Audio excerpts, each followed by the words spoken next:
Anderson, we've all been talking about that Benghazi moment, so we wanted to lay out the facts here. The president claimed that the day after the attacks there, he did call it an act of terror. Romney seemed to suggest he did not. Let's listen. There were other issues associated with this tragedy. There were many days that passed before we knew whether this was a spontaneous demonstration or actually whether it was a terrorist attack. The day after the attack, Governor, I stood in the Rose Garden and I told the American people and the world that we were going to find out exactly what happened, that this was an act of terror. Now, Romney went on to seem to disagree with that. So what are the facts? Let's listen carefully to what the president said in the Rose Garden the morning after the attack. No acts of terror will ever shake the resolve of this great nation, alter that character, or eclipse the light of the values that we stand for. Today we mourn for more Americans who represent the very best of the United States of America. We will not waver in our commitment to see that justice is done for this terrible act. Now, you heard it right there.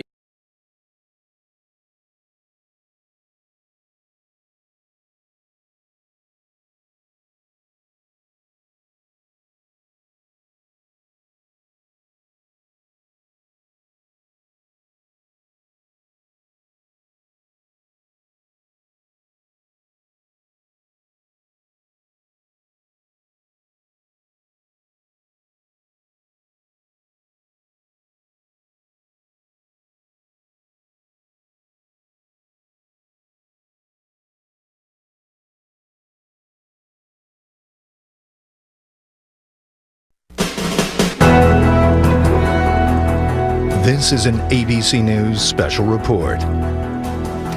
Good morning. I'm George Stephanopoulos. We are rejoining you again because President Obama is about to speak in the White House Rose Garden about the violence that broke out in Libya overnight. As we have said, 4 Americans killed, including the U.S. ambassador. It came when a group of armed and angry militants attacked the consulate there.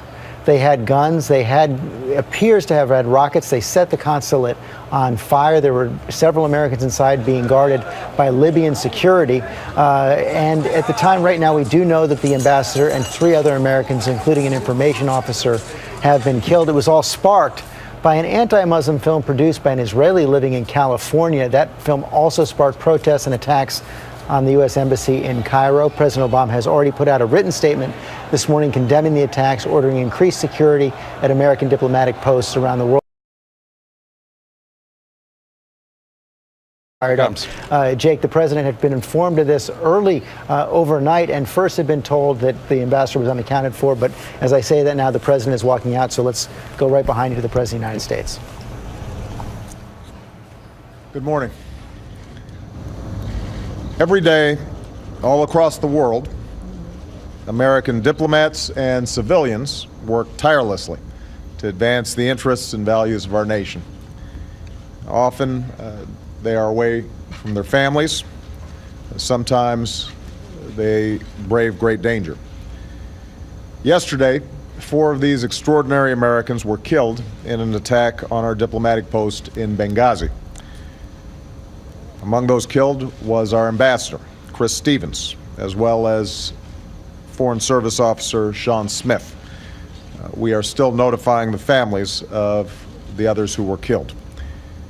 And today, the American people stand united in holding the families of the 4 Americans in our thoughts and in our prayers. The United States condemns in the strongest terms this outrageous and shocking attack. We're working with the government of Libya to secure our diplomats.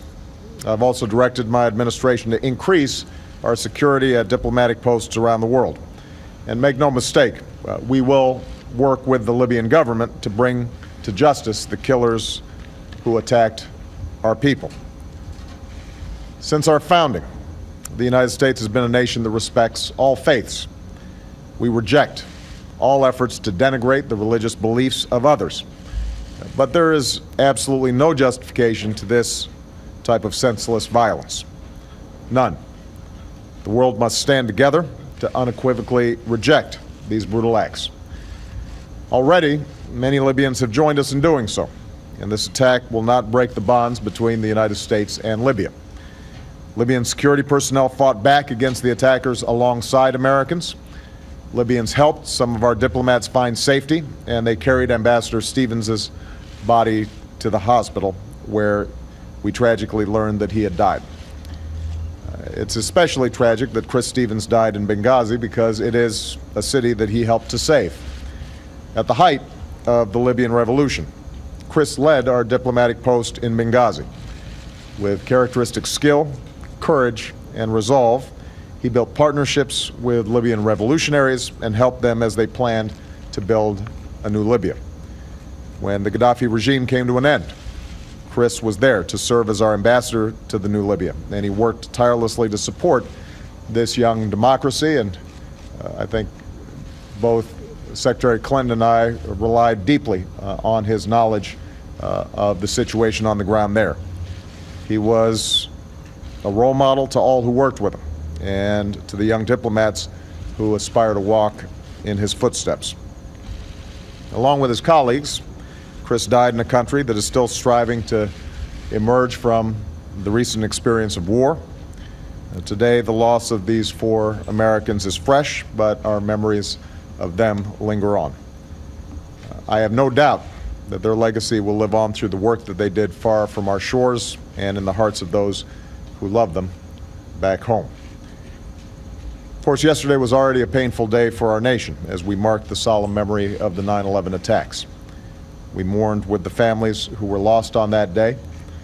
I visited the graves of troops who made the ultimate sacrifice in Iraq and Afghanistan at the hallowed grounds of Arlington Cemetery and had the opportunity to say thank you and visit some of our wounded warriors at Walter Reed.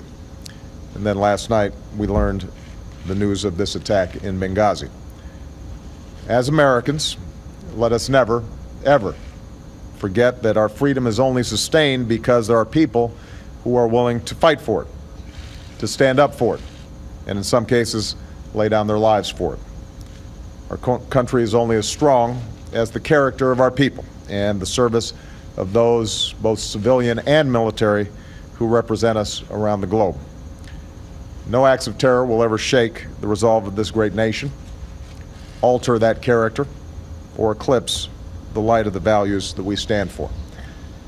Today we mourn for more Americans who represent the very best of the United States of America.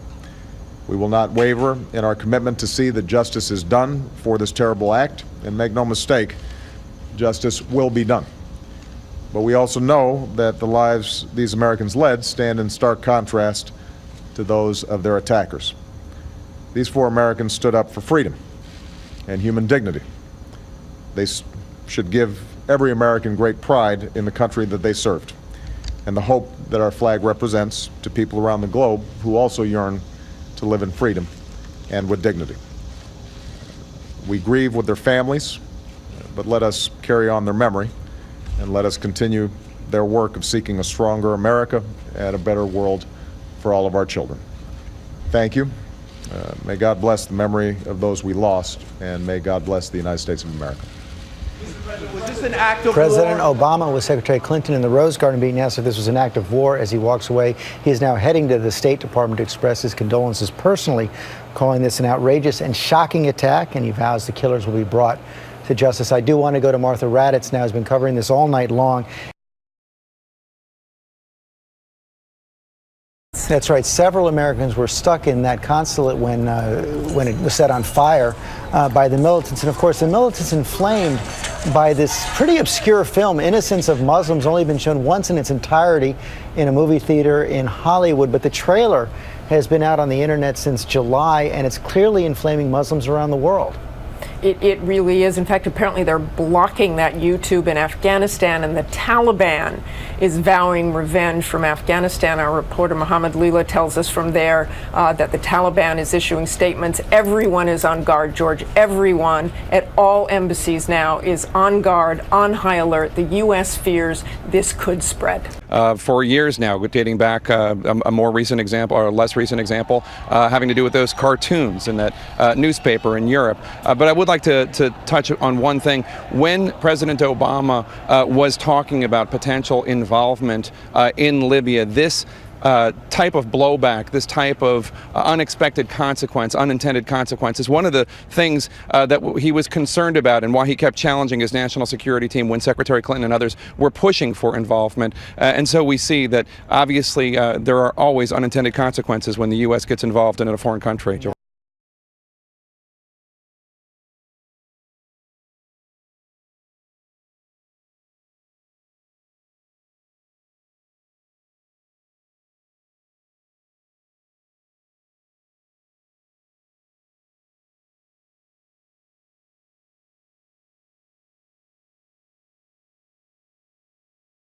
On the anniversary of the 9/11 attacks, Americans and American symbols in 2 Arab countries tonight are under attack by radical Islamist forces, and someone at the American consulate in Benghazi is dead. Unclear if that We're not aware of any actionable intelligence indicating that an attack on the U.S. mission in Benghazi was planned or imminent. This is not a case of protests directed at the United States. It began spontaneously. We've seen rage and violence directed at American embassies. Sparked by this hateful video. Over an awful internet video that we had nothing to do with. Protests that arose because of the outrage over the video. This video is disgusting. Disgusting and reprehensible. Where there is an offensive video or cartoon.